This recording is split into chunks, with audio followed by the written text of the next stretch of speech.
누가복음 11장 9절로 10절 말씀, 누가복음 11장 9절부터 10절까지 말씀입니다. 누가복음 11장 9절로 이제 10절을 우리 한 음성으로 같이 봉독합니다. 또 내가 또 너희에게 이르노니 구하라 그러면 너희에게 주실 것이요 찾으라 그러면 찾아낼 것이고 문을 두드리라 그러면 너희에게 열릴 것이니 구하는 이마다 받을 것이요 찾는 이는 찾아낼 것이요 두드리는 이에게는 열릴 것이니라. 아멘. 우리는 계속 기도에 대해서 이렇게 말씀을 나누고 있습니다. 우리가 지난 봄에는 행복축제를 위해서 2달간 기도하고 애를 썼는데 하나님께서 572명의 귀한 분들을 보내주셔서 우리가 또 이들을 지금 정착시키는 일들을 감당하고 있습니다. 또 지난 수요일에는 우리가 전도팀을 만들어서 교회진흥원에서 전도훈련을 하는데 70여 명의 훈련을 받게 되고 너무너무 은혜 가운데 또 전도 훈련들이 잘 이루어지고 있어서 참 또 감사하다 생각이 됩니다. 가정 부흥회를 위해서 또 우리가 기도했었는데 하나님의 은혜 안에 참 가정 부흥회를 마칠 수 있어서 너무 감사합니다. 이게 기도한 대로 하나님이 항상 넘치게 인도해 주셨습니다. 이제 또 6월 1일부터 아보트 학교를 위해서 우리가 기도하는데 할아버지 된 분들은 누구나 올 수 있고 할아버지 될 분들도 와도 되고 할머니 될 분들도 물론 그래서 아보트 학교를 통해서 어떻게 노년에 이제 시니어들이 어떻게 살 건가 그 부분을 이번에 4주를 통해서 깊이 경험하는 시간이 되기를 원합니다. 또 우리는 여름 선교를 위해서 기도할 것이고 또 수련회를 위해서 기도할 것이고 끊임없이 항상 어떤 사역 앞에 기도를 하면 하나님이 언제나 주의 사역은 기도를 통해서 진행되어져 가고 있는 것이죠. 그래서 기도를 일컬어 미래의 청사진이다 이렇게 말을 하는 거죠. 기도는 미래의 청사진을 그려가는 것이 기도다라는 거죠. 그래서 오늘 여러분의 그 모습은 어제의 지난날의 기도의 열매이고 지난날의 기도의 결과가 오늘 여러분입니다. 아니라 해도 맞습니다. 오늘 여러분의 그 실존의 모습은 지난날 어제의 기도의 열매요 기도의 결과물이 오늘의 여러분이다 이렇게 말할 수 있습니다. 그리고 앞으로 내 인생은 어떻게 될까? 그건 오늘 기도를 어떻게 심느냐가 내 인생의 미래를 열어가게 될 것이다 라는 거죠. 그렇기 때문에 이 기도의 능력을 안다면 우리는 절대 기도를 게을리 해서는 안 되는 겁니다. 철저하게 이 기도해 가는 삶이 얼마나 참 우리 신앙의 귀한가. 오늘 우리 예수님께서 구하라 그러면 얻게 될 것이고 찾으라 그러면 만나게 될 것이고 두드리라 그러면 열리게 된다는 이 약속이 얼마나 참 귀한지요. 이것은 계속 기도하라는 말이고 끈질기게 기도하라는 말씀이죠. 예수님도 겟세마네 동산에서 땀이 변하여 피가 될 정도로 3번 그렇게 기도하시고 사도 바울도 가시가 떠나도록 3번 기도했는데 3번은 어떤 의미로 숫자적으로 1번, 2번, 3번 이런 의미보다는 7이 완전 숫자인 것처럼 3도 때로는 완전과 충만한 숫자가 3이다 이렇게 말하는 거죠. 그래서 예수님이 3번 기도하고 바울이 3번 기도했다는 말은 정말 끈질기게 계속적으로 기도하는 삶을 사셨다 이렇게도 볼 수가 있는 거죠. 이 땅에 살아갈 때 참 이 땅이 광야라서 염려거리들이 다가올 때가 참 많습니다. 염려는 뭐겠습니까? 자기의 힘보다도 감당할 어떤 능력보다도 더 큰 문제가 오니까 염려가 되는 거 아니겠습니까? 그래서 그 염려에 사로잡히면 인생이 불행해지는 거죠. 염려가 있으면 우울해지고, 염려가 있으면 몸의 건강도 안 좋아지고, 더더구나 영적으로는 염려가 있으면 어둠의 영이 틈타기가 굉장히 쉬운 게 염려입니다. 그래서 참 성경은 이런 염려가 생길 때는 빌립보서 4장 6절로 7절에 아무것도 염려하지 말고 오직 모든 일에 기도와 간구로 너희 구할 것을 감사함으로 하나님께 아뢰라. 그리하면 모든 지각에 뛰어난 그리스도의 평강이 너희 마음과 생각을 지키시리라 라고 하는 것처럼, 염려는 염려보다 더 크신 하나님 앞에 염려를 맡기라고 하는 거죠. 그래서 염려거리는 뭐냐면 기도거리가 되는 거죠. 염려거리는 그리스도인은 빨리 기도거리로 이렇게 전환하는, 그래서 우울하게 되지 말아야 되고, 마음이 낙담이 되지 말아야 되고, 마음이 불행 가운데 있지 말아야 되고, 건강을 잃지 말아야 되고, 이 염려를 빨리 기도로 전환하는. 그래서 베드로전서 5장에는 7절이 너희 염려를 다 주께 맡겨버리라. 이는 저가 너희를 권고하심이라. 너희를 돌보심이라. 그 다음 9절이 뭐냐면은 깨어라, 근신하라. 너희 대적 마귀가 두루다니며 우는 사자처럼 이제 너희를 삼킨다고 했습니다. 마귀가 두루다니며 삼키는 대상이 누구냐? 바로 앞에 있는 염려하는 자라는 거죠. 염려를 맡기지 못하고 염려의 짐을 자기 혼자 지고 끙끙거릴 때 마귀가 두루 다니다가 우울해 있고 낙담해 있고 좌절해 있고 한숨 짓고 눈물 짓고 있으면 그게 바로 마귀의 타겟이 되는 거예요. 그래서 여러분이 영적 전쟁에 승리하려면 염려를 자기가 가지고 이렇게 힘들어하지 말아야 됩니다. 염려는 빨리 주께 맡겨버리라, 이 토스한다는 거예요. 내 문제를 하나님의 문제로 빨리 맡겨야 하나님께서 평강으로 인도하시고 이제 응답하시니까 참 이 기도할 수 있다는 것이 얼마나 귀한 것인가라는 것입니다. 그런데 성경에 이렇게 기도하라는 주님의 약속이 많고 명령이 많은데도 왜 그렇게 기도를 잘 안 할까요? 왜 기도를 잘 안 하느냐 하면은 사람들은 참 누군가를 의지하기보다는 자기의 어떤 힘으로 살기를 원해요. 자기의 능력으로 살기를 원해요. 자기의 경험으로 살기를 원해요. 자기의 지식으로 살기를 원해요. 그래서 이렇게 하나님을 의지하는 걸 잘 안 하려고 하는 거예요. 늘 길들여진 게 자기의 어떤 힘과 능력으로, 자기의 경험으로, 자기의 어떤 지식으로 살려고 하는 거예요. 그런데 그렇게 살다가 내 힘으로, 내 경험으로, 내 지식으로 살아보다가 안 되면 막판에 가서 이제 기도라도 해야 되겠다. 그 제일 어리석은 사람이 누구냐? 기도를 최후의 수단으로 삼는 자가 제일 어리석은 자다라는 거예요. 기도를 최후의 수단으로 쓰는 자가 제일 어리석은 자다. 절대 기도는 그러면 안 돼요. 그럼 야곱처럼 되는 거예요. 야곱이 자기 힘과 능력과 방법으로 사는 대명사가 야곱이에요. 그러니까 결국 그는 내 나그네 길이 130인데 험악한 인생을 살았다.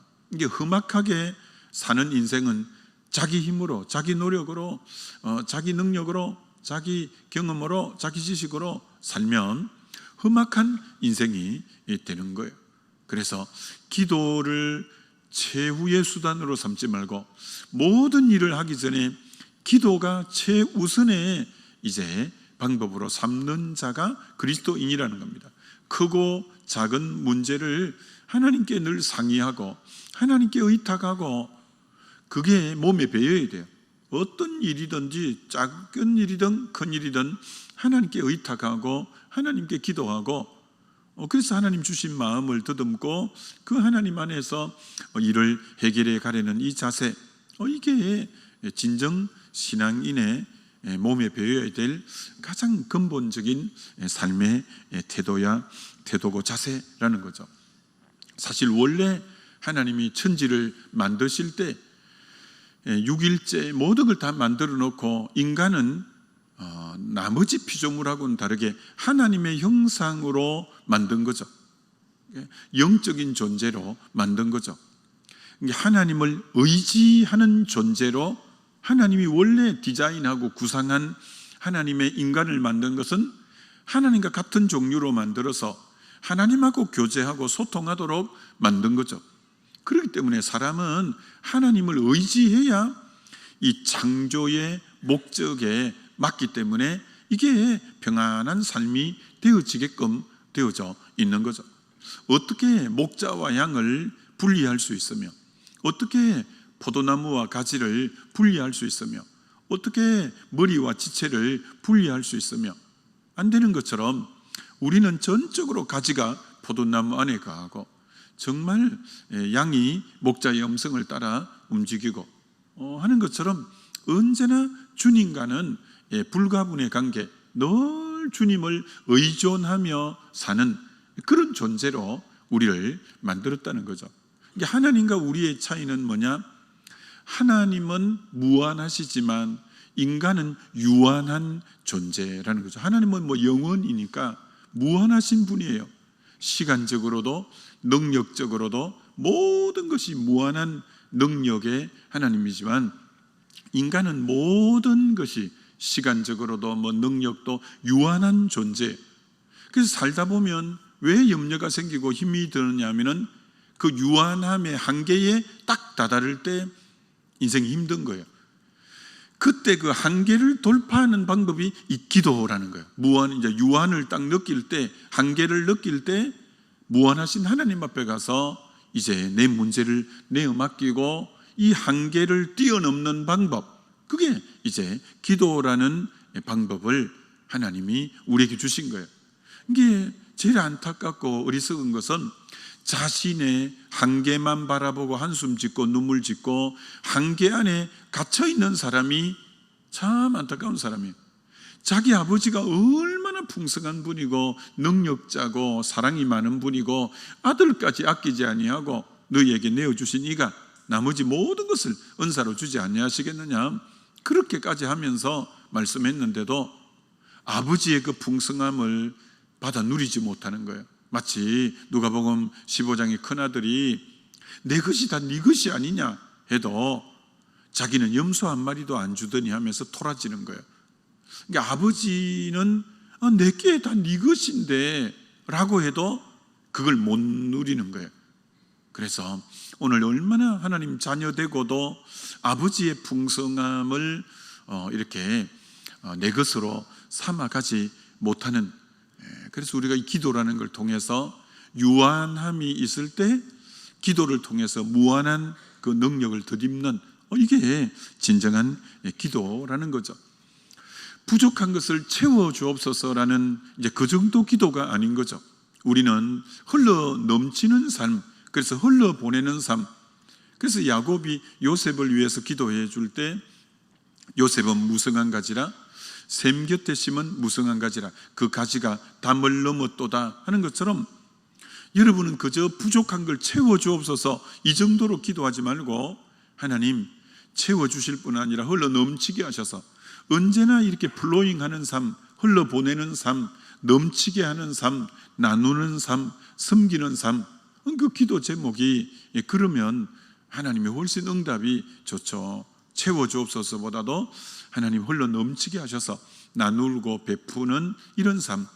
그래서 요셉이 담을 넘는 가지가 된 것처럼 집안에 감나무, 대추나무, 그 오이를 심어 놓았을 때 그게 번성해서 전부 담 밖으로 가면 홍시가 담장 넘어 떨어지니까 가는 사람이 먹고 대추도 이제 담장 너머로 가니까 길 가는 사람이 먹을 수 있고, 오이도 너무 번성에 뻗어나가서 바깥에 주렁주렁 열리니까 그들이 하는 것처럼 우리에게 하나님이 꿈꾸는 삶은 복의 근원이 되기를 원하는 거죠. 너만 복 받는 게 아니라 너로 인해서 모든 열방이 복을 받는, 기도의 포커스가 채워주소서가 아니라 흘러보내게 하옵소서, 거기까지 항상 기도가 되어져야 그게 하나님이 원래 이 디자인한 사람의 참된 모습이라 이렇게 말할 수 있는 거죠. 그래서 인간의 한계에 부닥칠 때는 이제 기도로 뛰어넘으라, 이런 지금 시간이 왔다, 이렇게 이제 보아야 되는 거죠. 1905년에 일본이 우리나라의 외교권을 찬탈하기 위해서 을사보조약을 체결한 거죠. 우리는 힘이 없으니까 그만 그렇게 하자는 대로. 근데 그것은 외교권 먼저 찬탈해서 점차 먹어 들어오는 하나의 수순에 불과했던 거죠. 그러다가 1905년에 을사보조약이 1910년에 한일 합방을 함으로 인해서 나라가 완전히 넘어가게 되어졌는데, 그때 이 조선은 누구 하나 옆에서 도와주는 사람도 없고 어찌할 길이 없어서, 그래서 이제 할 수 있는 것은 한계에 딱 부닥쳐서 기도한 거죠. 그리고 1905년과 1910년 사이에 1907년 평양 장대응 교회 성령이 폭발적으로 임해서 이 땅이 완전히 복음화가 되고 오늘 같은 이 번성의 민족이 된 것은 가장 국가적으로 한계에 부닥쳤을 때, 좌로 우로 돌아봐도 누구 하나 도울 이 없을 때, 오직 하나님 앞에 그 한계 앞에서 부르짖었을 때, 그때 성령이 폭포수처럼 임하여 졌던 것처럼, 저와 여러분이 인생의 한계에 딱 부닥칠 때마다 그건 낙심하는 시간이 아니고 절망하라는 시간이 아니고, 이제 그때 정말 한계를 뛰어넘으라고 기도의 문턱을 주셨구나 하면서 이 기도 생활이 우리에게 얼마나 귀한가라는 거죠. 남유다가 BC 586년에 바벨론에 포로로 끌려가는데, 참 그들이 이 빼앗긴 이 땅은 하나님의 약속한 언약의 땅이에요. 그렇게 젖과 꿀이 흐르는 땅을 주신다고 했는데 그 땅을 떠나가야 되니까 그 서글픔이란 정말 이루 말할 수 없죠. 이 포로로 끌려갈 때 그 심정은, 약속의 땅을 두고 만리 타국에 끌려가는 그 심정은 누구도 헤아리기가 힘들죠. 약속의 땅도 잃어버리죠. 그 땅에 뭐가 있냐면 예루살렘 성전이 있는 거예요. 그 성전이 해파되고 성문은 불타고 그렇게 성전을 빼앗기고 끌려간다는 것은 너무나 비참한 상황이었죠. 그래서 바벨론에 갔는데 7일이 됐다고 안식일을 지킬 수가 있습니까? 유월절이 됐다고 절기를 지킬 수가 있습니까? 너무너무 그들은 다 빼앗겨 버린 거죠.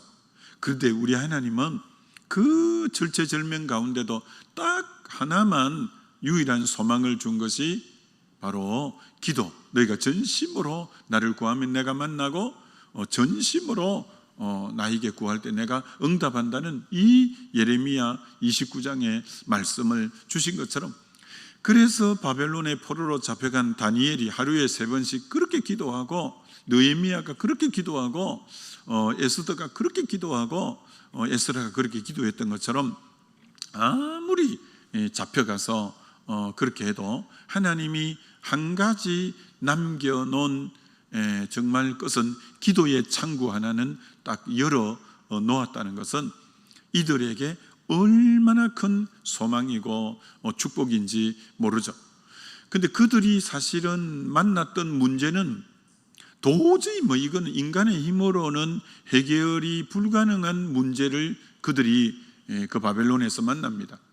하만이 계략을 써서 아하수에로 왕의 의인을 찍어서 몇월 며칠 각 도시에 있는 유대인은 죽이라, 왕의 어명은 변개치 못하는데 이미 의인이 찍혔고 각 지방마다 방이 붙은 너무나 이제 위험한 그런 위기의 상황, 이 에스더가 모르드게에게, 유대인 전부에게 금식을 명하고 정말 죽으면 죽으리라고 기도함으로 대반전의 역사, 하만이 장대에 달리고 도리어 유대인들이 다 살아나고 그를 죽이려고 했던 날이 도리어 죽임을 당하는 그 놀라운 상황이 기도로 인해서 되어진 거죠. 바벨론에 오직 한 가지 열어놓은 이 기도가 그 엄청난 문제를 돌파하는 유일한 해결책이 기도였던 것을 보는 거죠.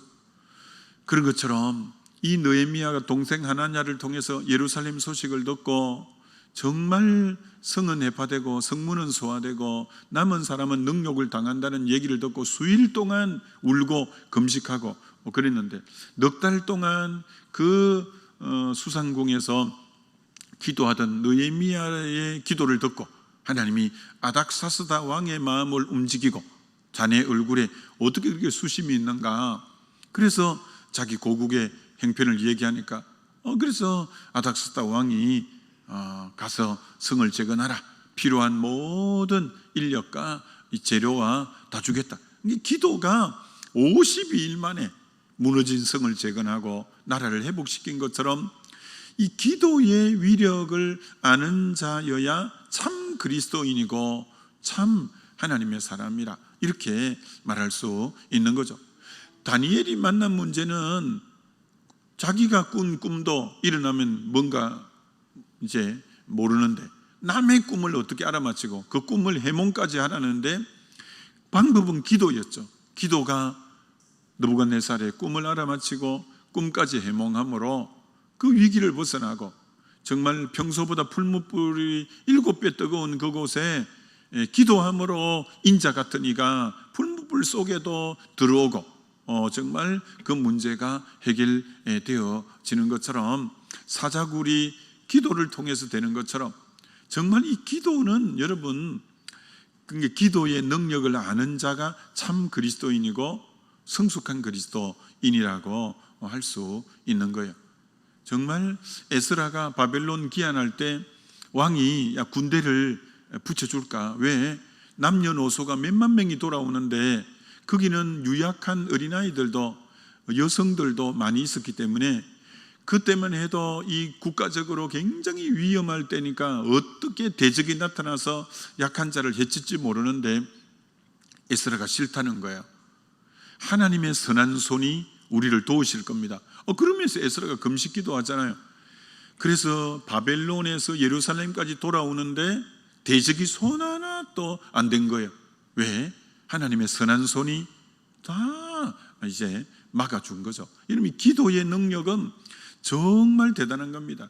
하나님이 다니엘서에서 다니엘이 총리 역할을 어떻게 했는가 그걸 구심점으로 기록하고 있지 않아요. 다니엘이 어떻게 기도의 사람이고 위기를 기도로 해결해 갔는가 그걸 도리어 다니엘서에서 기록하고 있는 거죠. 그래서 다니엘은 정말 기도의 능력을 아는 자가 되어서 열흘 30일만 기도하지 않으면 사자굴에 들어가지 않는다 해도 그 30일을 기도하는 거예요. 그래서 기도의 능력을 아니까 정말 기도함으로 사자가 다 입을 봉하고 하는 것처럼 정말 다니엘은 기도의 능력을 아는 자였던 거죠. 그래서 도리어 그에게 오는 위기는 전부 이제 위기가 영광으로 다 축복으로 변화된 거죠.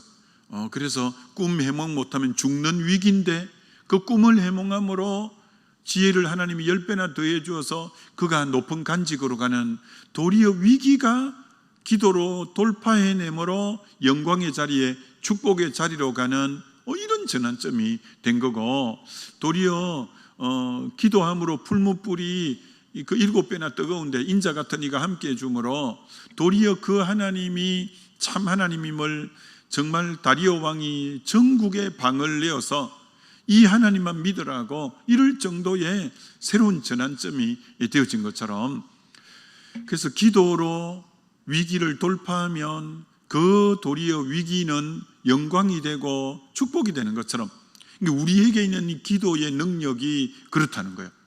도리어 위기를 훨씬 더 능력으로 축복으로 영광으로 변화시키는 그 매개가 이 기도라고 하는 거죠. 이게 다니엘이 기도로 하나님께 무릎 꿇으니까 다른 데에 무릎 꿇지 않는 거죠. 정말 기도의 사람은 자기를 부리는 느부갓네살, 벨사살, 다리오, 고레서, 그렇게 느부갓네살 시대도 끝나버리고 벨사살 시대도 끝나버리고 다리오 시대도 끝나버리는데, 다니엘 시대는 영구하고 어떤 의미로 무궁한 거예요. 하나님이 기도하는 자의 위를 보호해 주시는 것을 보는 거죠.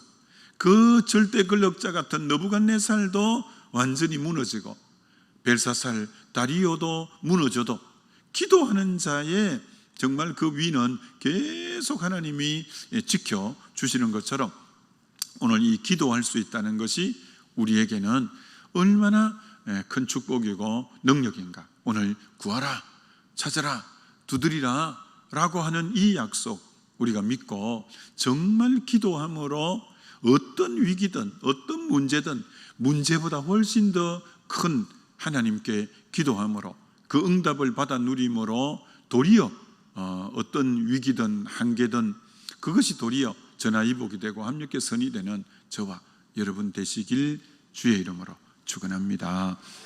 그래서 기도의 삶 잘 살면 좋겠습니다. 우리 기도하면 좋겠습니다. 이 시간 우리 기도할 때 하나님, 인생에 어떤 류의 문제가 있어도 내가 믿는 하나님은 그 문제보다 더 크시기에 주님은 그 염려를 맡기고 기도하라고 하셔서 우리가 철저히 기도함으로 늘 승리의 삶 살게 해달라고 우리 주여 한번 부르고 기도합니다.